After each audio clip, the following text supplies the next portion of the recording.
What's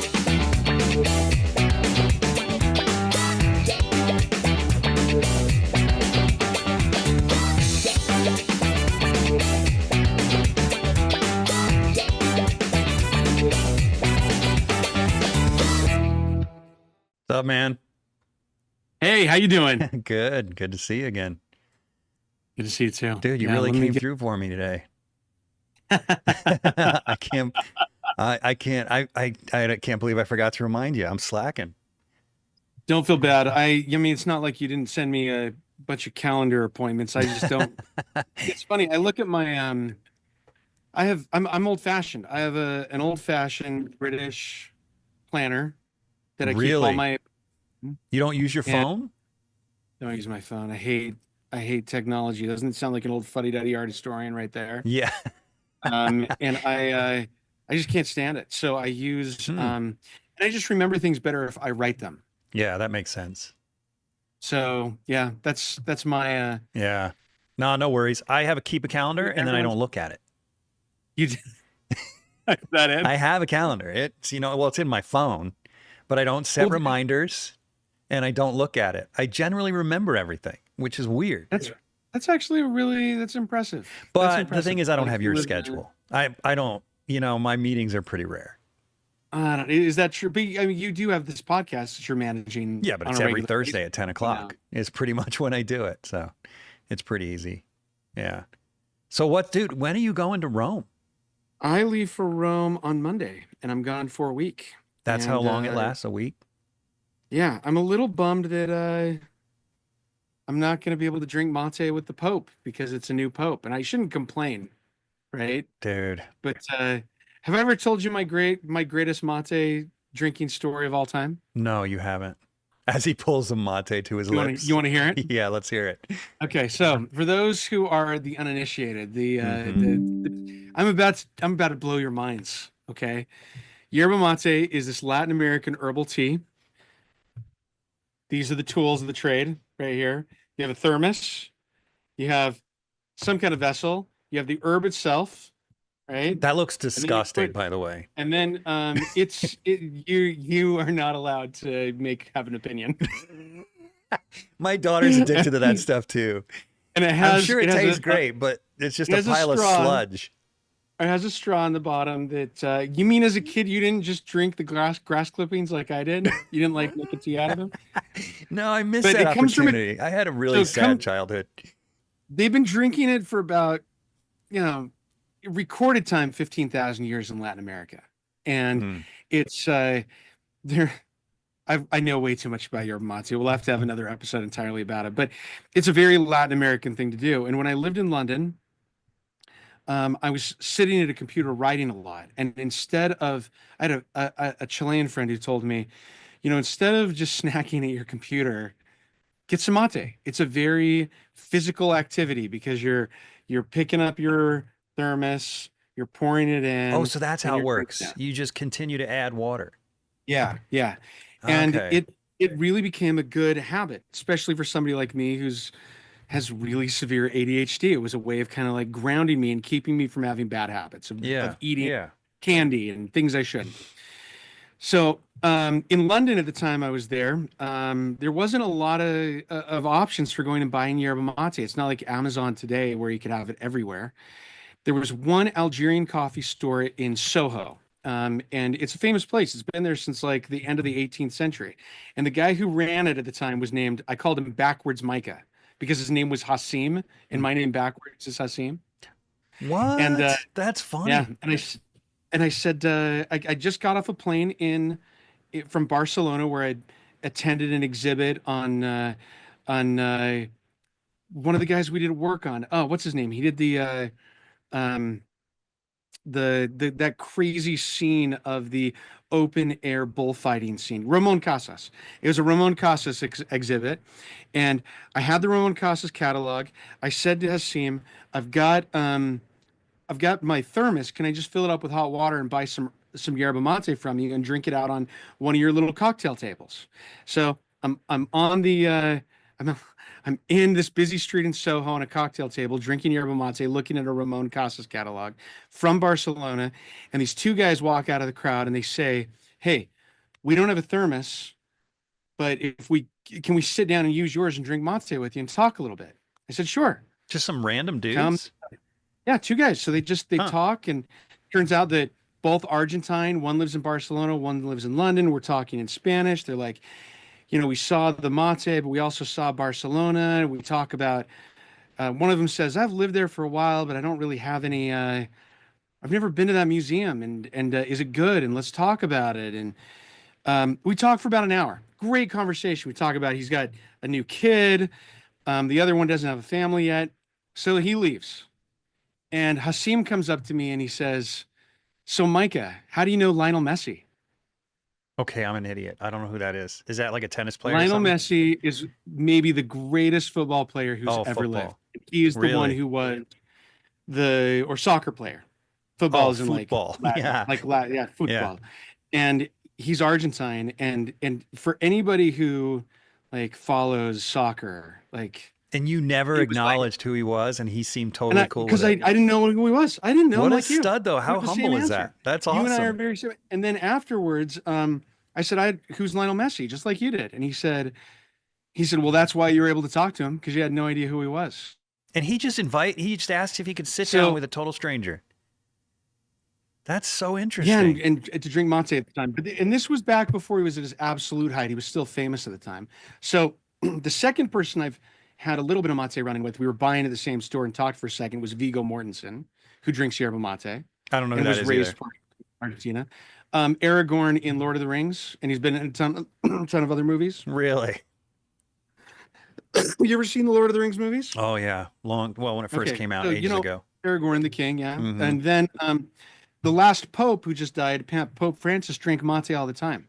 So I was hoping to have like the holy trinity of yerba mate when I arrive in Rome. Wait, are you And going to meet say the to the Pope at Pope, least when you're out there? yeah, I am meeting the Pope. I'm meeting the new Pope. Yeah, Really? yeah, Dude, I'm so yeah. envious of this trip. I wish I could be there. You shouldn't be. I think I'm part of this group that's going there to work with the Vatican on a particular project that I can't say much about right now, and an audience with the Pope is part of it. But I think it's very procedural.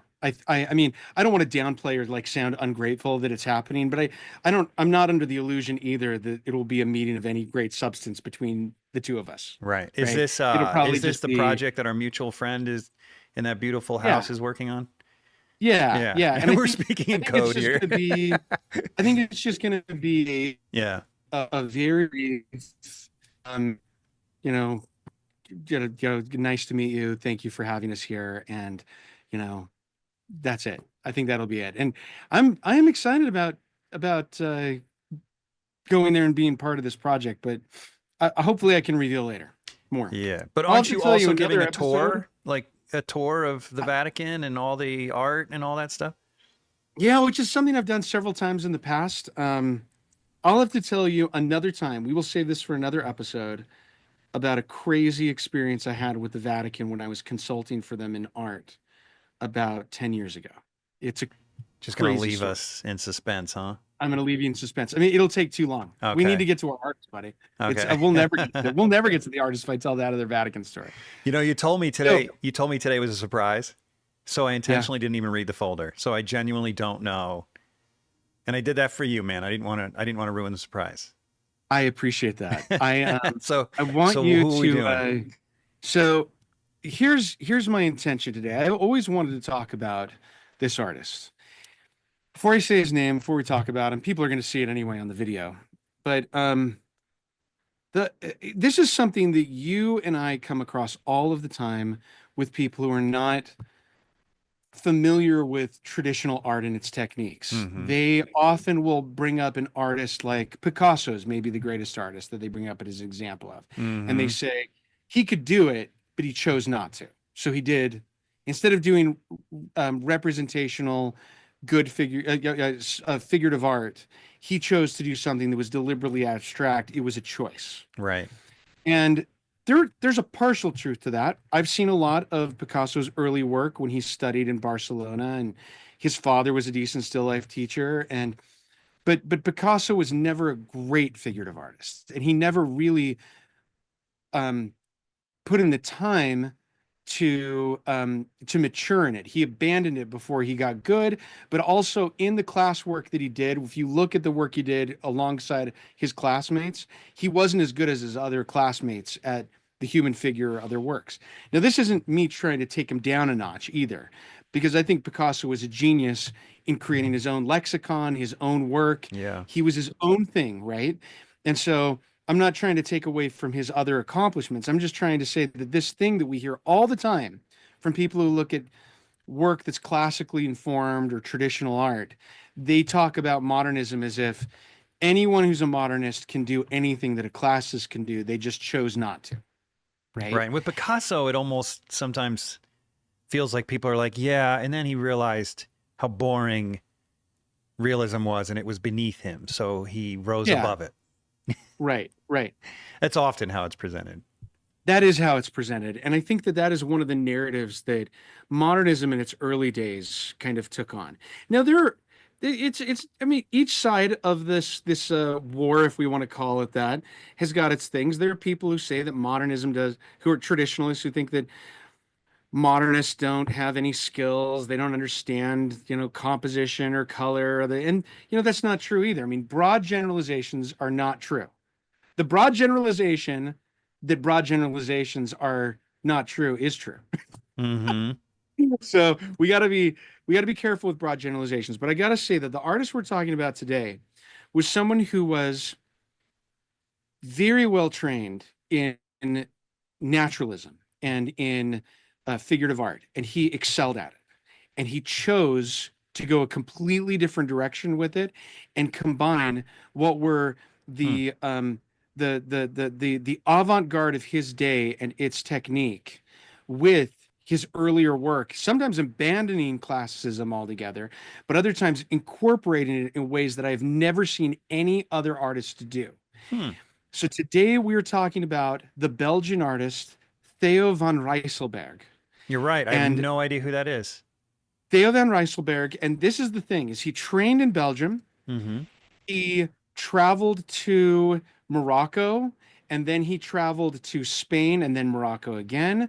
And he knew John Singer Sargent. He was good friend. He knew Whistler. He was good friends with Paul Signac, with Georges Seurat, who did, we call it pointillism, but a more accurate term is divisionism. Yeah. And it seems like and he was part of this avant-garde of this group called Les Vents, who were in Belgium, that later included. It started with kind of 20 people, and it eventually included Van Gogh. So he knew Van Gogh too. I mean, this guy was at the center of all of these crazy art movements and very different people all working at the same time. I've been doing Jeff's online mentorship program for about a year now, and it is awesome.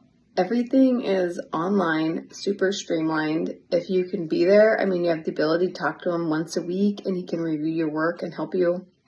If you can't be there, it's pre-recorded. You can go back and even re-watch things if you missed something during class or couldn't be there. So the online portion of it is almost better than real life because you can always go back to it, which is awesome. The demos are recorded. It's just like all available whenever you need it. And I'm a stay-at-home mom of 4 and my time is limited and it's also very interrupted. And so to be able to go back has been clutch for me. And you get to work with Jeff HEIN, who's awesome. He's tough. The assignments are simple, but difficult, and they're difficult to make us all better. And he's able to give us these assignments, coach us through it, help us stay excited to progress. And so it's just been a great experience. I am so grateful that he has been willing to take time away from his own art to offer all of us to have it. So if you're thinking about doing it, it's amazing. To learn more about how you could have me as a personal mentor, check out the link to HEINatelier.com in the show notes or video description.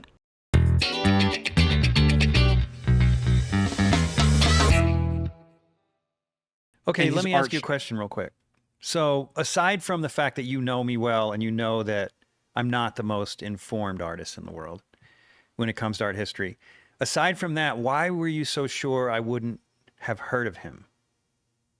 Because I'm confident that almost no one who listens to this podcast, or anyone who's not Belgian, has not heard of him for the most part. Why do you suppose that is? I think it's because he largely stayed in Belgium, right? After he rose in his career, he really, I mean, if you're an art history wonk who studies a very particular period, you may know him. Yeah. But most of his commissions were portraits, and he did a lot of, nudes and other works. But he didn't make his living, even though he did compete in the Paris Salon occasionally. He made most of his living as the director of the Fine Arts School in Belgium, in Brussels, and he was. I mean, when I saw in person one of his works for the first time, I wondered who on earth did this. I could not believe that it seemed like so many contradictions were present in the same work. And I hope that's the same mind-bending experience that all of you have as we talk about him. But we're going to kind of go through his early work in the beginning and a few of his influences. And then we're going to dive into his experimental stuff, and you'll see what I mean. So I'm not going to jar you in the beginning. Pull up the images. Okay. If you would. My image concierge. And go to, there's an image of a bald man seated. Okay. It's not a huge image. I couldn't find a very big one. This is the teacher of Rysselberghe. His name is Jean-François Portels, or Jean-François Portel. I'm not the greatest. It's a problem with these. I think it's a Wallonian name, which is a it's a small ethnic group within Belgium. How its name is spelled. But Portels is the director of the École des Beaux-Arts, the School of Fine Arts in Brussels. And he is he's the teacher of Rysselberghe. Not the only one, but maybe the most influential in the beginning. And Portels, who painted this work, this portrait of someone, he studied with De La Roche in Paris. So De La Roche, you're probably familiar with. He did Lady Jane Grey. He did a lot. He's a very familiar name. So if you think the artistic descendancy of Rysselberghe is, the teacher of his teacher was De La Roche. And Portels himself, just looking at this, was a very competent artist. Yeah. It's beautifully done. Yeah. And if you looked at 100 works by Portels, every one of them would be this competent. There's not a sour grape in the bunch. He was an amazing artist. And, we mess around with a lot of terms. I'm going to throw around a lot of isms today.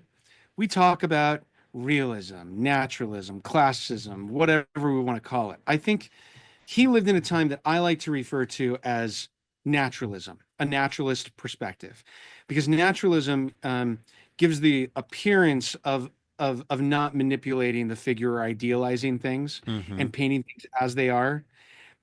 I say appearance quite deliberately because obviously he's very carefully manipulating how we look at the image, or the figure, but it looks natural. It doesn't look idealized. And it's also in this style that is heavy on drawing. He's been trained in this very traditional French approach of everything is drawn in multiple ways. So you do the study of the figure, and then you have somebody sit in with the body, usually sometimes, or the costume, and you draw the whole thing up, and you do it all in graphite or in charcoal, usually in graphite though. You grit it out, and then you do a color study, and then you paint it. So painting is becoming a little more important, and you can tell he knows his way around a paintbrush, right? There's some really painterly work going on here. So now go to the boy with a hat on, that's smoking a pipe. This is the earliest work that I could find of Rysselberghe, and he's 18 years old when he does this self-portrait. That seems about him. right. Does it to you? Yeah, I mean yeah. I mean, it depends on how much training he's had, right? That seems like an 18-year-old had started painting at maybe 16, 15. So, I could give you an exact time when he goes. So he paints that when he's 18. When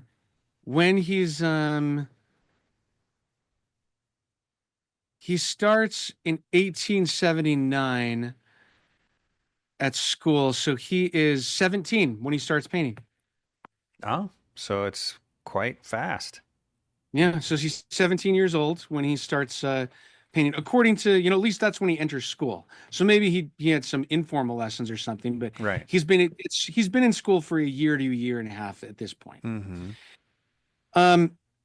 Then he decides about, when was this one done? This one was done in 80. 2 years later, he goes to Morocco for the first time. Now there's an image that's of a man on a horse in a crowd. They're not in order, I take it. No, I'm sorry. It's in the middle, almost the dead middle next to a drawing. Keep going to the left, left a little bit more. There you are. This is him at the age of 22 doing a work that is huge. It's in the Royal Museums of Fine Art in Belgium. It's maybe, I think, 15 feet wide. And Wow. he goes to Morocco to do it. And why Morocco? You go to Morocco because Morocco is exotic compared to the rest of Europe. It's French speaking. And you can go there, and a lot of artists are going on kind of this new pilgrimage in the art world. They're going from Spain, and they're hitting the Prado, and they're seeing works by Velázquez, and they're then jumping on a ferry, and they're getting on the ferry to Morocco, which part of Morocco is Spanish, part of it's French at this point. And he comes back, and this is him showing off that he's arrived doing a big work like this. Now, he doesn't ever really do more works like this. This is kind of like, there's a period of just a few years where he does these kind of Orientalist is what they're called in the art history world. And they emphasize action. They emphasize exoticism of costume, but there's a lot going on here. It's impressive for 5 years after he started school. Yeah, it is impressive, and it's ambitious. I mean, it's not, in my opinion, and this is Micah, who can't paint this, saying it's not a masterwork, right? It's not, compared to other people who are doing this kind of work, it's good. It's solid. It's not necessarily a standout, but it shows a guy who's got a lot of ambition, right? So within 2 years of doing that, he does this girl by a door, which is about 5 inches to the left. Yep. Now, I want you to put this up side by side with, there's an image that's by Frans Hals. I don't know if I sent it to you. Maybe I didn't. It's another portrait of a person. By Frans Hals? Maybe I don't have the Frans Hals here. Go all the way to the other side. I guess I didn't send it to you. That's not all right. This one? No, that doesn't look like Frans. No, it's not. That's all right. Okay. He's come back and he starts copying Dutch masters like Rembrandt, Frans Hals, with an emphasis on reducing the palette quite a bit, like making it a very there isn't a whole lot of value. Not value isn't the right word I'm looking for. There isn't a lot of chroma in this, right? There isn't like it's a very restricted palette. But if you put this side by side by Frans Hals, you'd say, oh, this is really similar. It's highly, and he's also met Whistler at this point. Yeah, it looks more like Whistler to me. In my opinion, there's a lot of Whistler in this too. But Whistler is also looking and obsessed with Frans Hals and Rembrandt. And that's interesting. How could you be obsessed with Frans Hals and Rembrandt at the same time? They're so different. They are very different. I think part of it is, well, they're both amazing. So I guess they are both amazing. They're both from the same period, and they're both very interested in how in facial expression, and they both do restrict the palette for the most part. It's not always true.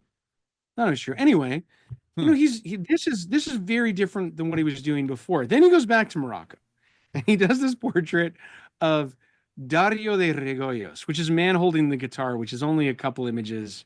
Yeah, it's right there. So about how And old this is he now? So it's he's 85. now, So yeah. So if this was done he's in, like 25. he's like 25 years old, and he's a young man. He's copying Velasquez at the Prado.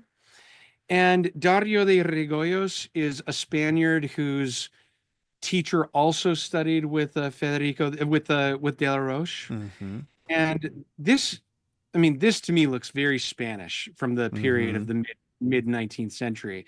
But it also looks like someone who's trying to channel Velasquez and some of these others and Goya.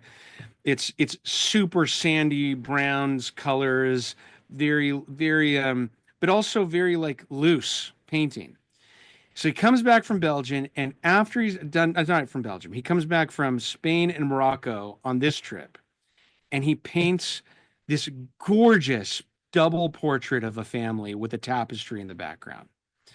And I wanted you to put this side by side with the Velasquez. But see if you can find this double portrait of two young women. Yeah, one more over, two more over from there, one more. There you are. Oh, geez. And it's big. It's like 8 feet tall. This is the best image I could find. And I want you to Oh, put, geez. That's gorgeous. he paints this after going to Spain. And I want you to put it next to the Velasquez of a boy on a horse. That's the very next to the very end. Yep, that one. Oh, So geez. this painting on the right was much dirtier when he saw it. And it would have looked very close to the exact same palette that you're seeing in front of you of Really? his double portrait. You think that Right? he was copying I'm sure the dirty style, paintings? I think he was looking at Velasquez, and I mean, this is the Velasquez palette. It's kind of how Velasquez handled material. I think he is channeling Spanish old masters here. But I mean, this is a guy who's, how old is he when he does this one? When was he He's- born again? it Did you just- say his birthday?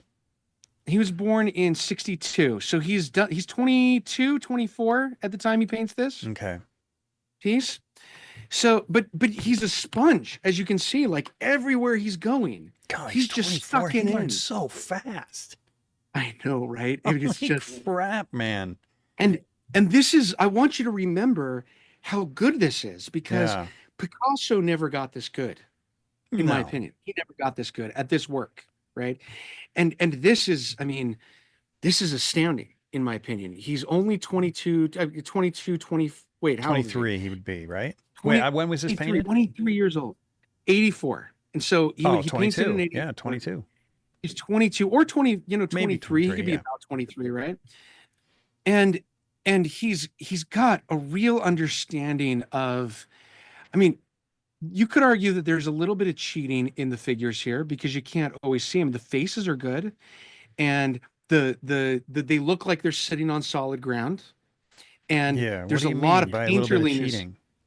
Oh, I mean, like, where are their waists? Where are their, like, I mean, I guess the arms are pretty good. One of the Oh, I arms don't is know, hidden. man. They're I don't pretty see good. anything. It's good. It's solid, pretty right? solid. Yeah, I don't Pretty see solid. anything that I would do different. Not that that matters, but So now I want you to go to something he does 4 years later. It's a woman standing in front of a mirror. all right. So put these down. Put those down. Yep. And now we're gonna get into the Woman meat in of it. front of a mirror. What in the heck? No, keep going. That's not it. That's not it. That's a woman looking at a mirror. I want a woman standing in front of a mirror. She's in a long blue dress. Oh, Keep going. here. Yes. Okay. Now, What- if you who's can he zoom looking in at on this, now, I don't know if you Seurat or can. something. he's looking at Sarah. He's looking at division and I'm going to show you an even more extreme Dude, he's example. like This a is all, chameleon, man. this is all done with dots. Yeah. Tens of thousands of dots. And the problem with Seurat, if you were to, oh dude, I hate to do Seurat this is to not a you. realist And- like this. Seurat is like all Pull up stylized. a Seurat painting if you can. Yeah. See if you can pull up like just a Seurat painting. I should have sent you one. Yeah, keep talking and I'll Seurat- look for one. So this is something that's important for everyone to know who's listening to this. So Seurat and many people had a color theory at the time, and the theory of pointillism or divisionism, as we call it now. And it's the idea that color is mixed in the eye. Mm-hmm. It's the idea that what you're looking at, everything has its own innate integral color. That is what it is. So if I see a grass that's green, that is pure green. Or maybe in some views, because they were looking under microscopes, it's yellow mixed with blue, that are right next to one another. And so one of the theories of Seurat is that if you want the purest green possible, it's not to mix blue with yellow and paint it.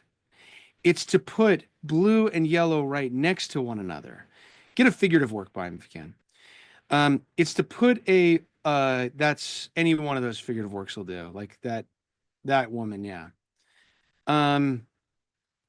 It's to put, so the theory of Seurat was if I put yellow and blue next to one another, the color will mix in your eye just like it does in nature. Yeah, we call that optical mixing. Well, at least I do. Which, yeah, optical mixing is what we call it now. It's also completely wrong on a physics level. It doesn't mean it doesn't work on some level, but what we know now is that the reason why something appears to be green is because as the light as light with all of the colors of the rainbow, all the colors of the prism hit that green object, the one that it reflects back to you is green. It's the only color that plant isn't absorbing. Mm-hmm.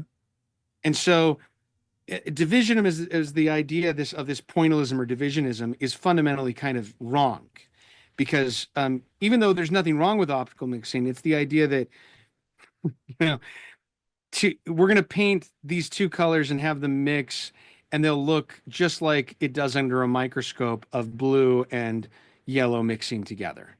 Like, I'm doing a terrible job explaining it, but what happens in the end is with somebody like Seurat is that Seurat takes it to its extreme, and he paints, and it takes him sometimes years to paint a work because he's slowly kind of doing the dots around the figure and creating these mixing effects in your eye. And he does experiment with bigger versus smaller dots, but almost all of his figures look wooden.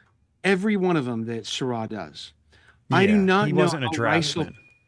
I don't know how Rysselberghe makes everything look alive and natural, even at the same time.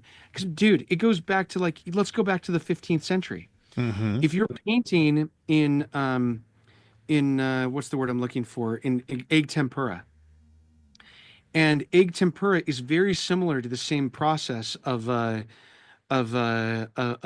dots and that they're doing, the pointillism, because you can't mix layers with tempera because it's not transparent. Rysselberghe is basically, and Seurat this time, they're not mixing oils like anybody else usually mixes oils and layering it. Yeah. Right? It's not happening. Who's this artist? So I just wanted to point out that this is an assignment we do at the Atelier, at the HEIN Atelier. Are you kidding me? No. Are you kidding?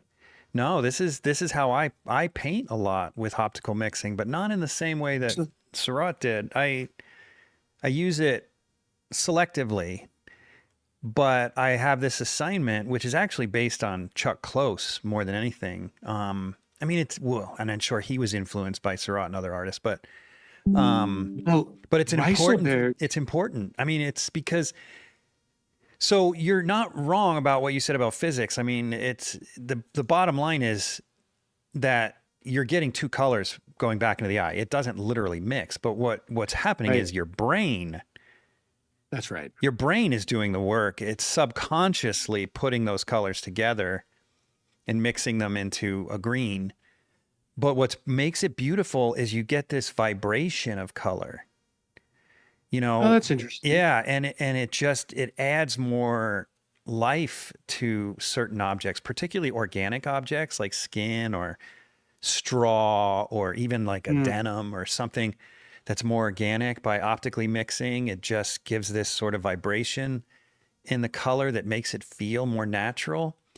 Hmm. But here's the other thing about optical mixing is that when you mix paint at all, you're optical mixing. Because if you take, Absolutely. if you take blue pigment and yellow pigment, those dots are mixing together in the medium. Their Right. tiny particles are mixing together, and it's still just yellow and blue particles. It's just they're so Right. small. And so your Right. brain puts it together as green, but it's not green. It's blue and yellow particles. The problem with the way that Seurat thought about it, I say it as a problem because I'm talking from a scientific perspective. I'm not arguing Whoops. that he wasn't doing something interesting. But what Seurat was doing is Seurat was saying that first of all, there's something called local color, which isn't true. Mm-hmm. Because things aren't innately a color. They actually reflect back the color that they're not absorbing, right? Mm-hmm. But that's one point. But the other thing is he was that I think was this isn't incorrect what he was doing, but it has a certain result that Rysselberghe seemed to overcome. And the result is that when you are working, and we saw this in this with some 15th century examples of Italian art that we saw in the past when we looked especially at the teachers of Raphael, like the Bellinis before oil became into wide use practices. They're using egg tempera. And so if they want something to go from dark to light, they can't do what you do in oil painting and layer it to get to that effect. And they can't always mix it that effect either. They have to do one small stroke that's dark, one small stroke that's a little less dark, one that's a little less dark, one that's a little less dark, one that's a little light, little until they get to that point of transition. And so as a result, it's very hard not to make things look wooden or hard etched when you're painting with a medium that is opaque. Mm-hmm. And when you make things dots that you're painting with, Seurat basically goes back to things that are painted without mixing transitions. He's kind of painting the transition color by color, dot by dot, rather than doing a solid thick layer of like one color and then another layer or like thinner layer and trying to one transition to another. So the result is his look kind of wooden, just like Quattrocento or like tempera paintings look Mm-hmm. like. His pieces look wooden. Rysselberghe is able to maintain this naturalism in a very similar way to what your students were doing. You can see a pedimenti, we call it here. Look at her waist. You can see that table coming through a little bit on the Oh yeah, look at it's that. really thinly painted. You can see how thinly painted it is, right? Yeah. Um, Now I want you to go to an image of it's yellow and it's got a scene of like, it looks like it's a landscape of sailboats in water. This is Rysselberghe. And I want you to put it side by side with the other landscape of a sailboat. Not that one. There you are. Were you there? Is that it? Yeah. Uh, Is that it? Yeah. Nope, that's not it. Don't put it okay. next to that one. Those are both Rysselberghe. Put it next to, there's another one that you should have. Why'd that get small all of a sudden? All right, let me Um, see. So you got one more landscape in there somewhere. Oh, Yep, right one on here, the right far left. here. Okay. So he's friends with Signac. Signac and Seurat are the great divisionists or pointillists at the time. And you can see that Rysselberghe, who's on the left, he doesn't shy away from going full pointillist. I mean, he is Wait, the one doing on the left is pointless because it's so blurry, it's hard to tell. wait, see if you can get closer to it. Is it not a high Nah, resolution? it's I thought low res, I yeah. thought I sent you a really I'm so sorry. Try the other one that I sent you that's also a landscape that's by him. Well, you mean like Oh, keep this? going. It's near the middle. It's near the middle. Keep going. Yeah, right there. Oh yeah, that's That's clearly, Rysselberghe. yeah, yeah. So those are both right. The one on the right now is Rysselberghe. The one on the left is Paul Signac. Now, these are both in the Orsay in Paris, hanging in the same room. And I bet that 9 out of 10 people who walk by think the one on the right is also a Signac because they don't really, they're not really thinking of a Belgian classically figurative trained artist doing this kind of pointillism Mm-hmm. on the right, or divisionism. I use the terms interchangeably. Look at how you know, you mean this is him hanging out with the most experimental artists of the time. If I told you that this guy was the student of De La Roche, you'd never believe it. No, that's wild. Right? You'd never believe He's definitely like a chameleon. Now there's a girl who's dressed in a dark green dress with red hair and a bow in her hair. Dark green. Just at it. Keep going. All right, hold on. Let me turn this off. Right here? Actually, you know what? Go to the middle drawing first. I wanted you to see what his drawings look like. This is in the Metropolitan Museum. Put it next to the other drawing, which is a self-portrait he did later in life. This one? That's not what I expected.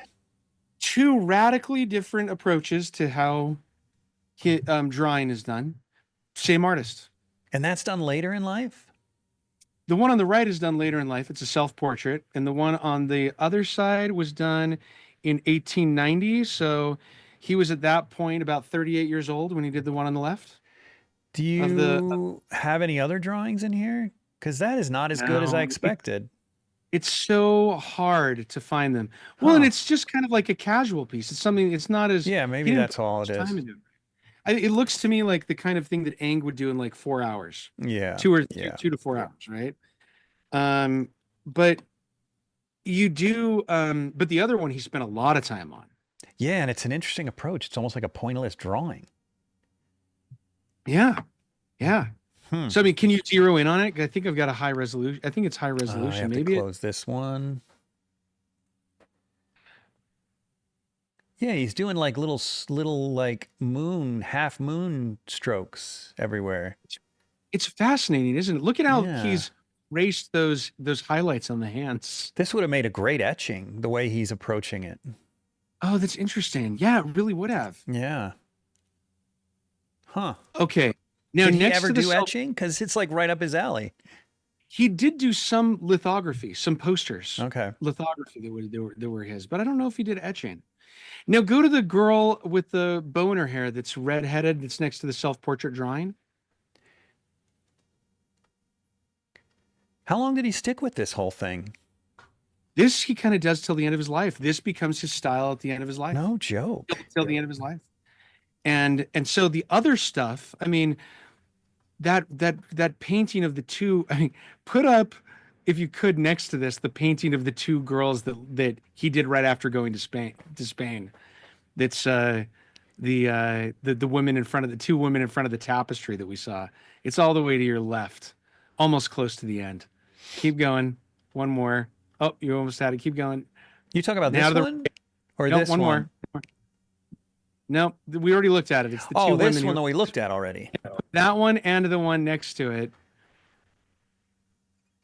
Yeah. So just to compare. This is where he ends up, you know, and this is I would argue the one on the right, he's influenced by the coloring of Renoir, for instance. He's a better draftsman than Renoir ever was, right? Renoir was not a great figured artist. So when I tell you that here's an artist, and this is how I kind of started this discussion, right? Here's an artist who started in a very traditional naturalist approach, trained at a very high level, and he's copying Velázquez. He's working in a style that is very recognizable to a lot of the people we're used to working with. And then arguably he goes to the modernists, but somehow he's able to retain this approach that I've never seen any of these impressionists do in his work. I'm going to show you. I'm just going to skip. Are you suggesting that he's maintaining a sense of naturalism while also crossing over into modernism? Yeah, I think so. Is it just me or the rest of you guys also get weirdly excited when you order new paint? Because I don't know about you, but when I get paint in the mail, it feels like Santa just dropped my Christmas presents off at my doorstep. With Vasari Paint, my paint of choice and the podcast sponsor, it's even more exciting. And let me show you why. Because when Vasari shows up, it comes in this incredible box where each tube lays in this little compartment perfectly formed around the tube in this nice soft foam. And it's surrounded by velvet, red velvet. Now you got to ask yourself, if a paint comes so carefully protected and surrounded by red velvet, you got to wonder if this paint is worthy of royalty. It is. Vasari is. So if you haven't tried Vasari, you're seriously missing out. And the thing about Vasari, it's not only the best paint out there, it's also made by an incredible company that's been around for 30 years and knows its customer by name. Do yourself a favor, go to vasaricolors.com and order yourself some for your next painting. And I'm going to show you the work that to me does it better than any. It's maybe one of my favorite works of art done by any artist ever. So are there no French Impressionists that you think also did that? I think there are a few. I mean, Degas, we could always argue, did that. But go to the woman sitting at a piano. And I gave you I think this may be the highest resolution one that I have. I think it's all the way, where is it? Oh, no, it's closer to the foot of the girl. Oh. Keep going. One more. This one. Man, this one looks really contemporary. It looks like holy cow, Jeff. Whoa. If there's any image, in my opinion, that like sums up how good he was, this is mind-blowing to me. It is the strangest mix of I mean, you could look at how he's influenced by Seurat here. I mean, even look at like the edges of her dress where her knees are. That is that's how Seurat did his shadows and edges. It doesn't look anything like what Seurat would end up with, even though he's arguably using in parts what's that weird, pointillist technique. What's weird about this is typically when you're doing pointillism, when most artists are doing pointillism, the edges reflect the intersection of the various color notes. So in other words, you'll typically have, even on a hard edge, like the edge of a dress or fold, you're going to have a jagged edge because the dots are not in perfect line, right? They're sort of intermingled with one another, so you don't get hard edges. You don't get hard edges. No, but this one is like it's cut and this figure's pasted on here, like stuck on here because it's really hard edged, and then he does pointillism within the hard edge. It's very odd. He does this 5 years before he dies. It was done in 1921. And to me, this is unlike any artist technique that I've ever seen. What is it you like about it so much? I just think that that's a good question. I think, first of all, that, okay, let's set aside technique. Okay. On how I think he's captured a brilliant portrait that looks extremely casual, and the composition and placement of the figure is fascinating, right? It's deceptively casual. And if I had this portrait done of my wife or of me, I would think, wow, that is a really beautiful capture of an individual. It's also, to me, it looks like his ability to capture her face and the likeness. The face is gorgeous. I'm not going to argue with you there. And like that arm and to the elbow and her back, really, like, to me, I think it's beautifully done. I think that I mean, maybe you don't. Maybe you think that he's breaking. He's obviously. Well, I'll tell you what I think. You know, and I feel never. Okay, let me put it this way. I struggle critiquing other artists because it's so subjective. And who am I to critique another artist? You know, they do what they want to do. They have their reasons. But for my taste, the composition is pretty strong. I don't have any issues with composition, but I really struggle with how he handled the edges because it makes the piano almost look like a backdrop. Oh, it looks so flat. It I think looks it's so a choice. flat because the edges on the dress are so hard. Not only Yeah. that, but he didn't bring the yellow dots from the piano right up to the dress. He left the under painting of blue all around her like a halo. And he does incorporate them into the chair though, which is in front of her. So it's He almost like does, he pastes but it doesn't in the middle go of it her. doesn't go behind her. It creates this sort of like blue mist around her, which further makes her separate from the environment she's supposed to be sitting in. And I agree. And I almost think I think it's a choice. I don't think It's obviously a I don't think it's choice. an He's accident, clearly, right? yeah. It's just, So I mean, like, let's compare this now to he's got 3 children sitting on a couch that's almost all the way to the right. Just put that one up. now that one I mean, love. So I mean, here he's making a very different set of choices, right? Yes, But he's this using is- that pointillist technique, and this almost looks like to me like a Cassatt or a Manet. Now, why would you choose the one on the left over the one on the right? What is it you love I about think the one? I think it's just the preference. If I just there's something about it. I think it's because it's so odd. To me, it's the oddness of it almost that I love. Maybe, yeah. But but this one, oh, I this mean, one is remarkable. isn't it insane? It's tell me if it's almost like this is what I mean by like he's clearly Bring it. taken in this pointillism wholeheartedly as an Yeah. approach. Yeah. But it's not like anybody else I've ever seen do it. No, mean, it's definitely- this one is so cool. I like how he's in this one, he's incorporating line.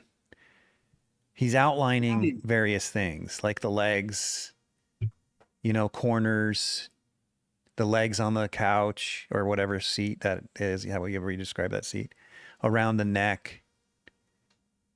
I like, Look at how this he- one's nice. And he's also so he's overcome, in my opinion, with these images, the failings that Seurat had with his initial approach to pointillism Yeah. or Divisionism, which is that woodenness. And I don't know if it's because he's doing the same thing your students were doing or Close was doing, which is he's also painting like he would have traditionally on some level. And then he's adding that layer of pointillism in addition to it. I don't know. I mean, there isn't a lot that I was able to find in French or in English on his own talking points about these. Huh. He I want to he pull up a Seurat painting again because I'm really curious about that. I mean, I have my feelings on it. type in the Bathers Seurat and let's see if that pulls up his work at the Art Institute of Chicago, which is maybe his most famous work and one of my favorite works by Seurat. All right. Yeah, it's here. Give me a second. I'm just trying to find one that doesn't have watermarks all over it.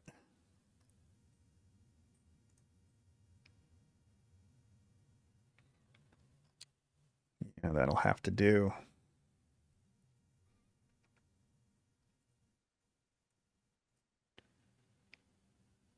Is this the one? Yeah, and we got to remember too that he's not deliberately trying to be realistic either. I mean, there really are choices that are being made by Seurat to not paint in a naturalist way deliberately, right? And I don't know if it's because he was just trying to pioneer a new style or if it wasn't a capability. I still love this painting. This painting is enormous for anybody who's seen it in person. What I want to talk about here is that that technically how he transitions from one color to another or how he mixes color. He tends to focus on very strong primary colors and really high saturation of colors for the most part. There's some internal places where he doesn't do it, like that middle figure of the boy. Yeah. And he's Who's- not using pointillism everywhere. He's not using pointillism. No, it's everywhere. kind of hit and miss. All the figures, especially the skin, is all modeled. Yeah, you're right. But he's also doing that halo thing where he's He is not doing bringing that the halo water right thing. up to the back right here. He's not. Yeah, and so all those figures have the kind of the otherworldly, like pasted in look. Yeah. they're just been- yeah. I wonder they've if landed. that is part of that's part of the influence is, Interesting. That's really interesting. huh. Let's look at a few more examples of his nudes, of Rysselberghe's nudes. Okay. we've looked at some of these portraits, which I think, he's being judged on and paid for his ability to capture them. This one And is there not you at all go. that. This isn't pointillism at all. No, not at all. Is it the same period? I think this is a later period. Yeah, This guy's got no rules, man. Almost doesn't, but you can tell that he's got an underlying understanding of figure, right? I And mean, it understanding- doesn't matter. It's great. I mean, he's still sort of in the water using pointillism, but I mean, Sorolla would have loved the water. He would have been like, oh yeah, that's kind of like, it wouldn't have been Sorolla water. But he's like, yeah, that looks familiar to me. It's not pointillism, but it's close to that. Yeah. Let's look at there's one we're looking at the back of a woman who's looking in a mirror. that It's the one of my one favorites that he did. No, it's not the one you were looking at earlier. it's not that one. No, not that one, but maybe I didn't include it. I hope I did. Oh, it's that one. Yeah, you just had it. It's by the windmill. Okay. Oh, that one's pretty. Beautiful, isn't it? Yeah. And it really, look at how he knocks back those how much cooler it gets when you get into the mirror. Look at how crazy. Well, this one looks the dirty. It is dirty. Yeah. You can see the strokes very clearly, though, can't you? I You mean, can, look. but I how- bet it's so much more vibrant in real life. You can totally see how dirty it is. Yeah, isn't. Hmm. But Not I in mean, real this life. is- I mean, if it were clean, is what I mean to say. Right. Yeah. Yeah. I knew what you meant. This is what I meant when I say at the beginning. Here's someone who really could do naturalism, And- He did do naturalism. and he did do naturalism, and he chose to do something completely different from it in terms of palette, paint application, but there's still an underlying confidence Mm-hmm. that I have rarely seen in anyone else who's ever gone to a completely different style. Like Yeah. this is that's what I meant from the beginning of this is, when people say, oh, Picasso or Mondrian or Jackson Pollock or whatever, they could do that too. Right? Yeah. I don't That's- know. I've never bought into that. Neither have I, but when you look at Rysselberghe, you can say, yeah, he could. Like he absolutely could. He just chose to go stylistically in a completely different direction than he started. And You know what that would be like to me? It would What's be that? It's probably a stupid analogy. But it'd be like training really hard to become an amazing gymnast. The type of gymnast that can, those men that are so strong they can hold themselves up between the rings, do backflips and everything else. I mean, gymnasts are amazing. During Olympics, that's one of my favorite things to watch is the gymnast. What they can do with their bodies is unbelievable. It's like them saying, you know what? I want to be more expressive. So no more of this stuff. I'm going to sit on the floor and I'm going to start flipping my thumbs around like this. As just to show that, just to make a point. I'm just trying to say something to the world, because that other stuff doesn't say anything. It's just showing off my skills. So I'm just going to do this. But be you able to think that he's abandon using fewer muscles what with this stuff. Do you think he is? No, what my point is to have, if you truly mastered something, it is a huge sacrifice to throw that all to the side and never use it again the way people claim Picasso did. It's a really big leap. If you were truly a Sorolla, like in your soul, and you could draw with the proficiency, the speed, the skill that Sorolla could, I don't believe 99.99999% of the artists would ever abandon that. It is too much of a gift. I just don't believe it. I think you're probably right. They might implement other things, but I don't think that what he's doing is any less expert. No, that's what I'm saying. I'm saying he hasn't abandoned the backflips and the ring exercises. What he's done is he's made it expressive. He's added to it, where these other artists that you mentioned, like Picasso particularly, he just threw all that stuff out. And if you Yeah. really were that good, could you really give all that up? Could you really I don't know. That's a just, really good. I just You know don't who it believe it. reminds me of? It reminds me of my brother-in-law. So my brother-in-law, people can look him up. His name is Gus Hart, and he is a world-renowned material physicist. Mm-hmm. He oversees teams in. He went to MIT, Tokyo University, and gosh, I won't be able to give his background and do it justice, but he oversees teams in Oxford's, South Africa, Tokyo University, and his team has put out paper after paper after paper, and he's been working mostly on, from what I understand, kind of crystals and crystal structure. Yeah.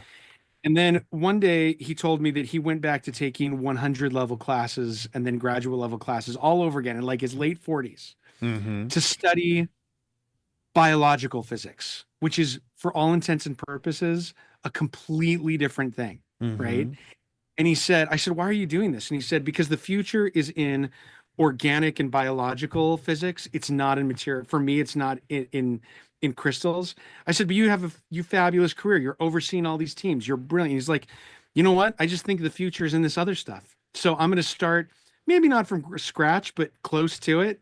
No, And but at the that's age of different. 40 That's not the something, same. and then he goes into this, and now he's working his way through, but now he's been able to apply all of those material science things which he brought with him to the organic guys who were trained a little differently, and he's taking these organic physics into a completely different area using his knowledge from his previous world that he was in. Right. Are you suggesting that's the same as my analogy, or? No, I'm not suggesting it's the same as your analogy, but I am suggesting that's what Rysselberghe did. I think that what Oh, happened. yeah, you're was right. You're that- right. Because I said I Rysselberghe, think he that- he I didn't think that what- abandon, he added to. Yeah. And that's So what, the narrative, yeah. the narrative that I think your narrative is a really good one to say that how people describe Picasso, we'll use him as the best example, is they say, oh yeah, he was the world's best athlete in this category. And then he just gave it all up to do a sport that was completely different and was arguably used. I would say This is- gave it all up I- to play bingo, but Yeah. that's just my opinion. and I would say just gave it all up to do a completely different thing that had very little that it shared other than maybe an understanding of value and composition potentially, but not Right. I'll get, other yeah. things, right? And so you and I both agree on that, absolutely. And I think what Rysselberghe did that I haven't seen many people do is they had that whole skill set, and then they said, like my brother-in-law did, you know, I think this divisionism is the future. It has very little to do with how paint was mixed or layered or color is shown with the old masters I was looking at before, like the Franz Hals or the Velasquez or De La Roche. It has very little relationship with how paint is used with those guys. But what I'm going to do is I'm going to take my drawing understanding on some level, right? And my understanding of the figure, and I'm going to apply it in a way that none of these other guys are doing either. And I'm going to bring what they've got and do it in my own way too. This mirror is a great example of it because I've never seen Seurat or any of his people do feet like that. None of them. Yeah. Not a single one of them. No, I agree. I think this to me would be like a gymnast who moves into dance and Yeah, just I think starts you're and, right. and uses all of his athleticism or her athleticism, but then adds the dance element as personal expression without throwing out the athleticism. What I Yeah. think Picasso did, in my personal opinion, I wonder how much hate I'm going to get. I generally don't get hate, which is surprising. But what I think Picasso did is he, metaphorically speaking, he went to the gym and he studied to be, he's trained to be an athlete, trained to be a gymnast. And he was always behind, and he always struggled, and he couldn't get himself up on the bars. He couldn't get himself up on the rings. He couldn't do the flips. He kept landing on his head. Every now and then he would pull it off. But then Yeah. one point he went home and said, Mom, I don't like being a gymnast. It's not for me. Yeah. And it's like, well, of course you don't like it. You're never going to be the best in the class. So of course you don't like it. And so then it's easy to give it up because you're always looking at the Soroya who's like freaking bouncing off the walls. Yeah. And you're like, I'm never going to be Soroya. But you tell yourself, no, it's not about that. It's that I want to be different. And I just don't think if you were Soroya, I don't think someone like Soroya would ever have given up those skills completely. So I mostly agree with you. I have a little bit of a twist on it. Okay. I'm going to use a different analogy. Okay. Probably a better one. Mine's real stupid. No, I don't know if it's better. I don't know. It's better. It's better for I think yours is very good to describe what you feel like is your conclusion that Picasso, what he ended up doing wasn't that complicated in the end. Yeah. And I think that's an argument, right? And I'm not trying to, but I have a little different perspective, which is I think that for instance, Picasso was studying a language like French. I'm studying French right now. And he could get by, like you say, like he could say most of what he wanted to say, but he was never going to write great poetry in it or make great arguments, philosophical arguments, because his grasp of the classic of the figure, of perspective, of composition, of those things was never for him, right? He was just never going to be able to get that in French. He could never speak French to that level in this analogy, right? So what he did is he said, you know what, I'm going to create my own language, and I'm going to be extremely inventive, and I'm going to be extremely creative with this language. And because almost none of you speak this language, it's going to be There are no difficult. rules. Yeah, there are no rules, and you're also not going to be able to judge me based on any of the previous rules of how you judge French. And I think that it would be a mistake to say that he wasn't extremely creative, varied in his output, that his language wasn't complicated. I think it was. I think that he did a lot of really incredible things in his language. Do I like that language? It's not my favorite language. And I also think that we sometimes look at somebody who invents something new and we think that it's genius just because it's new. Yeah. And we think, I don't know if he was a genius. I do think that what he did was very bold and interesting, and it gave a lot of people permission to experiment, but it also gave a lot of people permission to say, you know what? French isn't that great of a language. I'm going to come up with my own language and it'll be better no matter what. And that means I'm a genius because I came up with something. For me, the jury's still out on whether or not he was a genius. I think that what he did that deserves credit is he came up with a new language. It was interesting. I think, dude, that's right? perfect. I actually agree with you 100%. So I was being a little too harsh in saying that, in suggesting he had nothing to offer. I think you're right. He created a new language, and there's something to it, whether you like it or not. It's not my taste, but it's not mine either. Yeah. And I look at a lot of, but it's not worthless. I'll give you that. And that's a perfect analogy that you just shared. And it sets aside the question that we could also go into of whether or not he was a good person. Right? He was. We really got into Picasso here. Yeah, we really did. I think, and I think that's fine. That's great. And that's one of the great things about this podcast, dude, is that goes where I don't it know goes. if we'll ever do something on Picasso. Maybe we could at some point. But I look at the thing that I think we have to grapple with as people who are working in a modernist world where almost every lever of the art world is controlled by people who are friendly towards modernism and antagonistic towards traditional classical naturalistic work, right? Mm-hmm. Representational art, is that they don't know what to do with Rysselberghe either, right? Because he didn't go full he obviously understood. I mean, go to that windmill. Let's go to the windmill that's his image in there.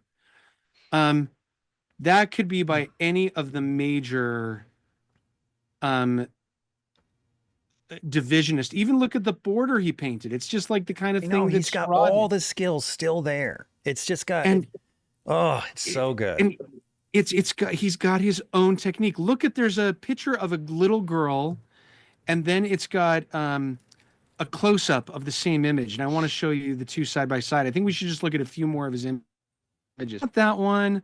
Oh, look at the pastel that's near the middle. That one. Wait, what? No, one. It's right. Yeah, you just had your thing on it. It's not that one. Go to the left one more time. This is a pastel that he did. Interesting. Pastel. And look at He's the got a face up totally different close. approach. Yeah, More linear. and he did it. It's like it's a series of curves that he's done, right? Like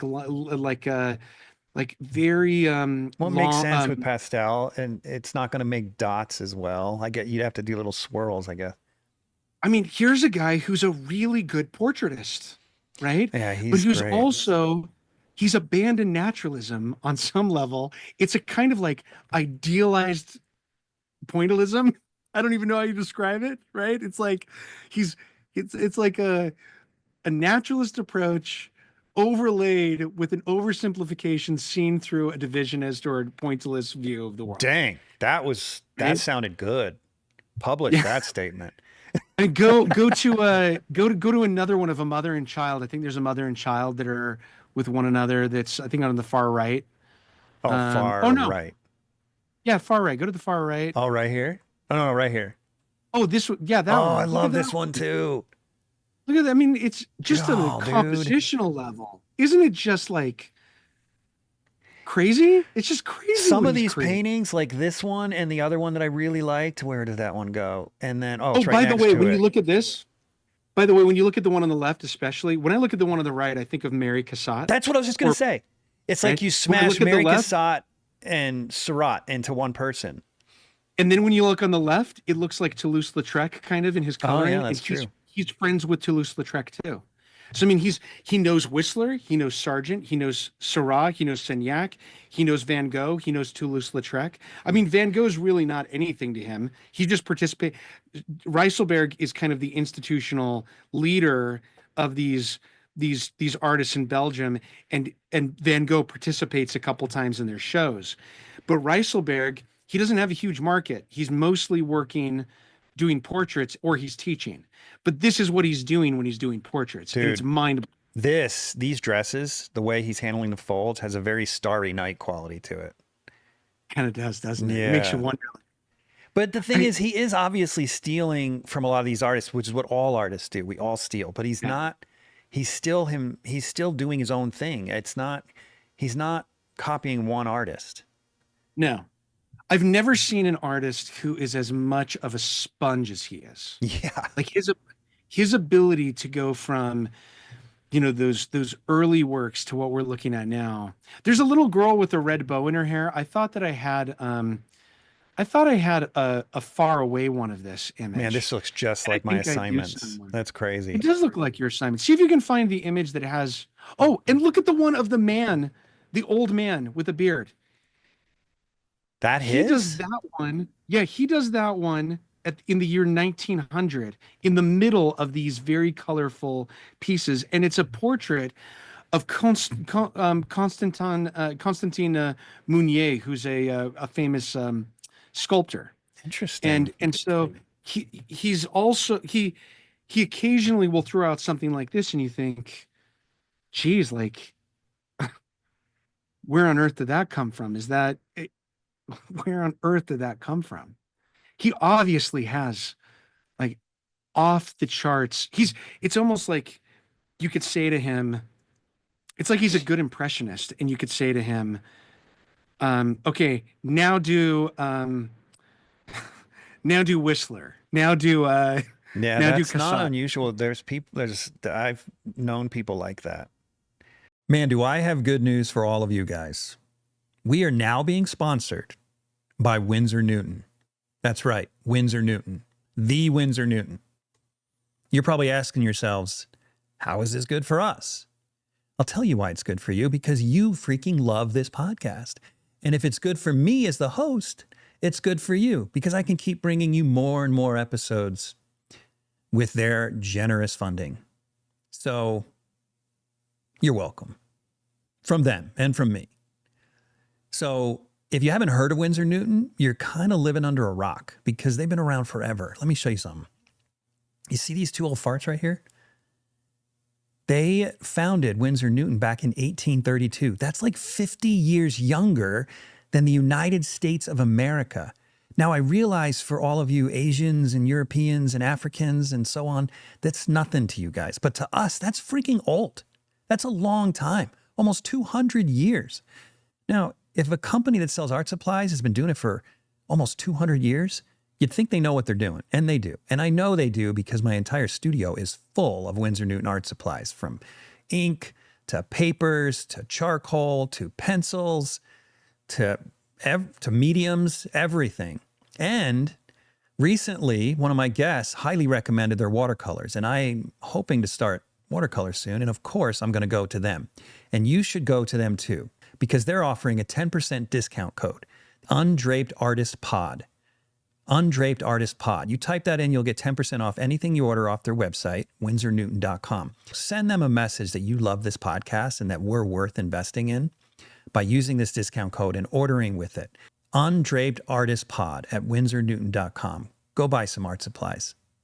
Discount code only good for 30 days from the time of this ad.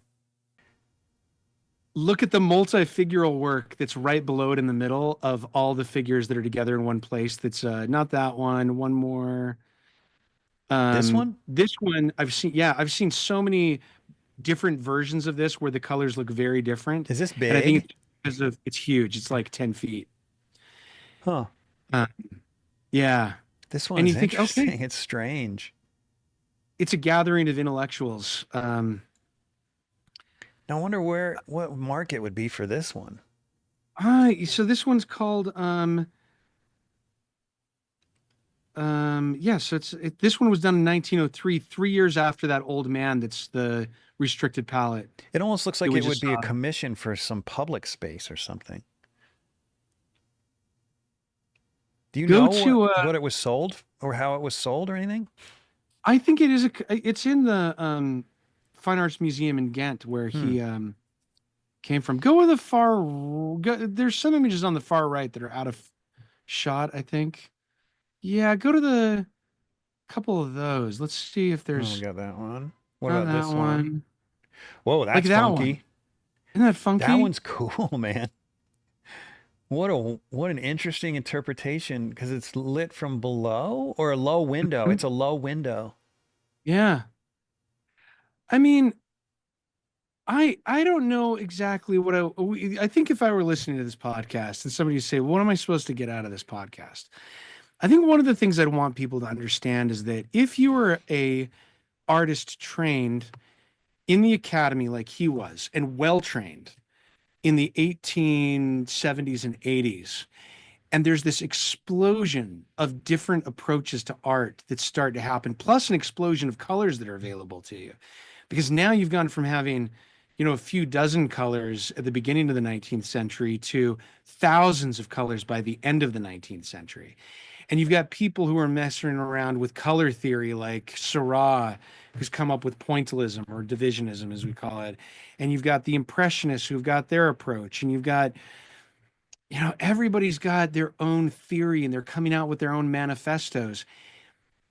And you can solidly kind of do whatever you want because you're that good. You're as good as Rysselberghe is. You could do anything. Mm-hmm. This is a guy who's living at a time when he could be or do whatever he wants. And he kind of does dabble in everything. Every one of them is Do you good. think that's part of the reason that he didn't go down in history? I mean, he obviously has to some degree. Argument. I mean, I'm not an expert on him. I think you and I are kind of like reacting in real time to someone who's kind of discovered him in a way, right? Yeah. I've got a few facts here and there. That would be a very reasonable explanation, that because he isn't the inventor of any one of these potential, these styles, he's not writing the manifesto, right? And he also didn't stick to just one, right? Like you're saying, like he is kind of all over the place. maybe that is why. And also he's in Belgium. He's not in Paris. He's not in London. He's not in Munich, which are all more centers than Belgium is. Hmm. You know, he's one of the teachers of Mondrian, Pete Mondrian. You're kidding me. No, so he's in Mondrian. He writes about how much he loved Rysselberghe as a teacher. Mondrian, did he ever draw accurately? Ever? I don't know. I don't know much about Mondrian, but Isn't he the one that did the red, black, he's the one and who white does squares? those kind of like primary colors. Yeah, it's that are usually all red, black, and squares. white, right? Yeah, and so you look at like Mondrian is descended from De La Roche. So That's it goes De La Roche, crazy. De La Roche, Portals, Rysselberghe, Mondrian. You know, and you think about that's the history of art in less than 100 years. That's where it went from, those four people in a row. And Rysselberghe is I would kill to have one of his works, one of his good Oh works. yeah, man. Some of them Right, are they're really just- cool. They're so good. Yeah. I don't even know how to and if you were to ask me how to describe him to other people, isn't that just amazing? Isn't that just Yeah, I amazing? just want to point out his two strongest pieces, in my opinion, that we looked at today. Like what range? Yeah. That's remarkable. Unbelievable. And one of them was done. So the one on the right was done when he was 22. And the one on that you're looking at, let me see if I can come up with the date of when that was done.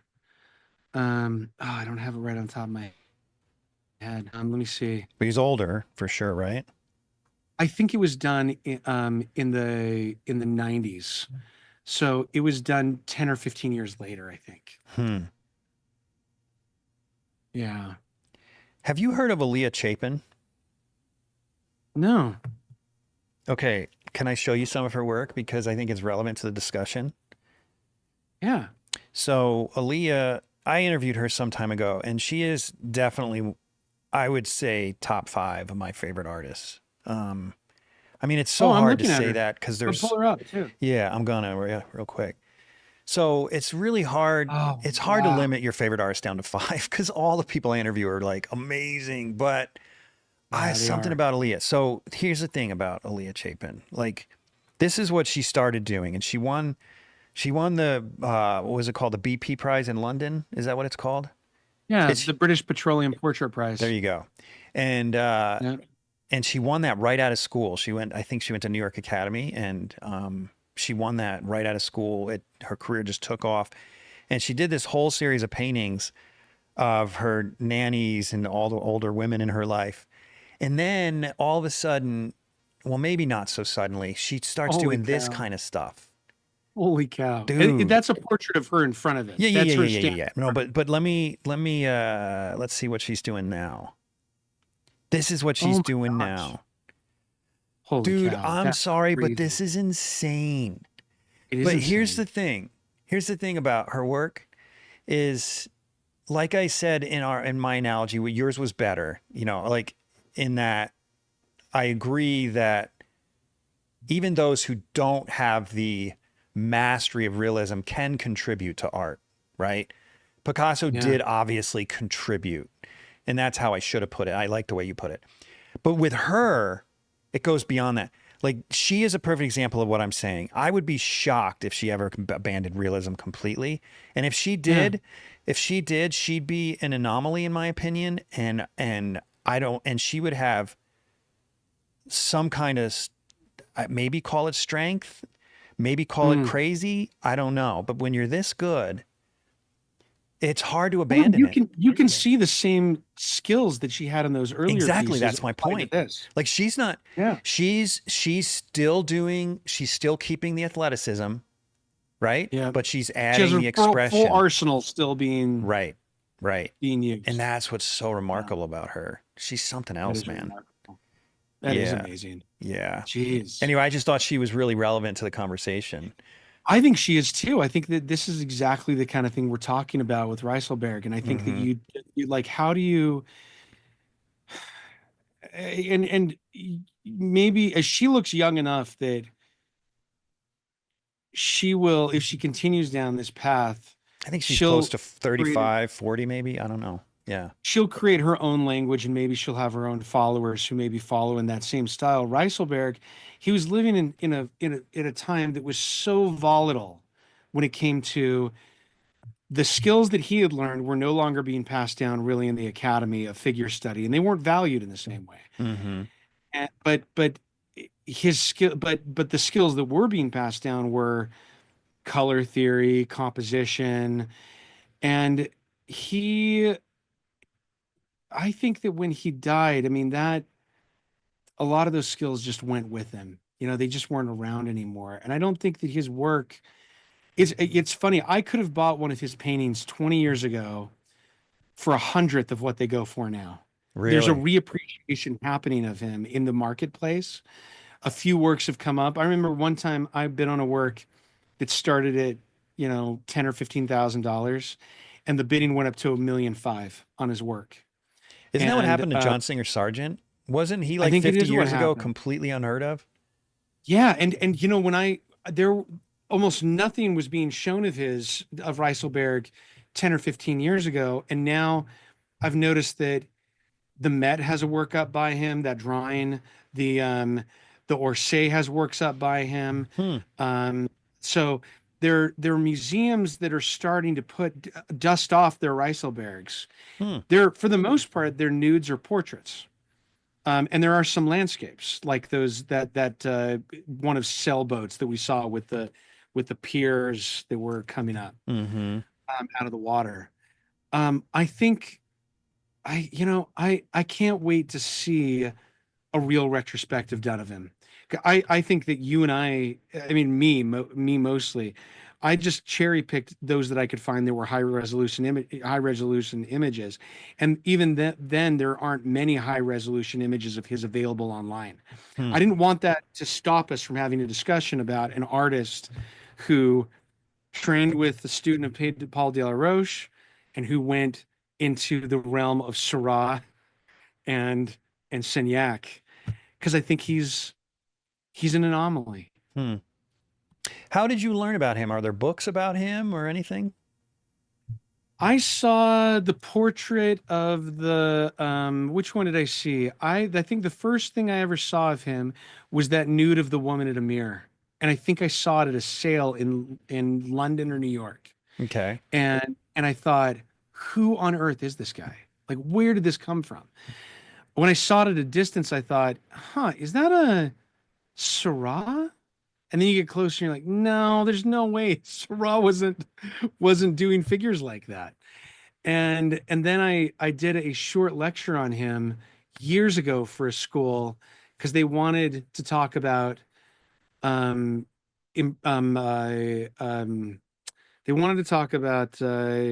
pointillism.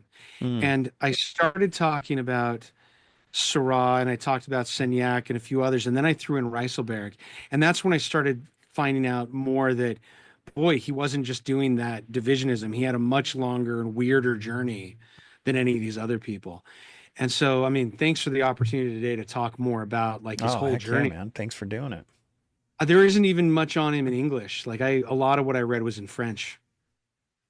Geez, are you fluent enough in French now to be reading that stuff? Yeah. Good for I you, am. man. So now you're trilingual. I'm trying in all of them. That's what I meant by trilingual. That's right. Yeah, that's funny. No, that was a good one. Thanks thanks again for doing it last minute. Next buddy. Next month I'll reach out a little earlier so I don't. It's catch my you own off fault. guard. But next month, and people, everybody who's listening, I really do have started to look at the comments, and if you have somebody that you want us to talk about, I'm really open to it. If I see a name that I'm like, oh yeah, I mean, I don't know if we'll be able to get to all of them in this lifetime, but we'll try, right, Jeff? Yeah. Well, I plan on doing this for a long time. Me too. And we're both I about love the it. same age, so let's stay healthy and keep at it. Yeah, we definitely will, buddy. All right, thanks again, man. We'll catch you later. Yeah, buddy. Thanks for tuning in to the Undraped Artist Podcast. If you enjoyed it, subscribe. And if you could, leave a comment or review. That really helps the channel. Please share the show with your friends, and if you're feeling generous, consider a monthly donation at theundrapedartist.com. Thanks again for watching. We'll see you next week.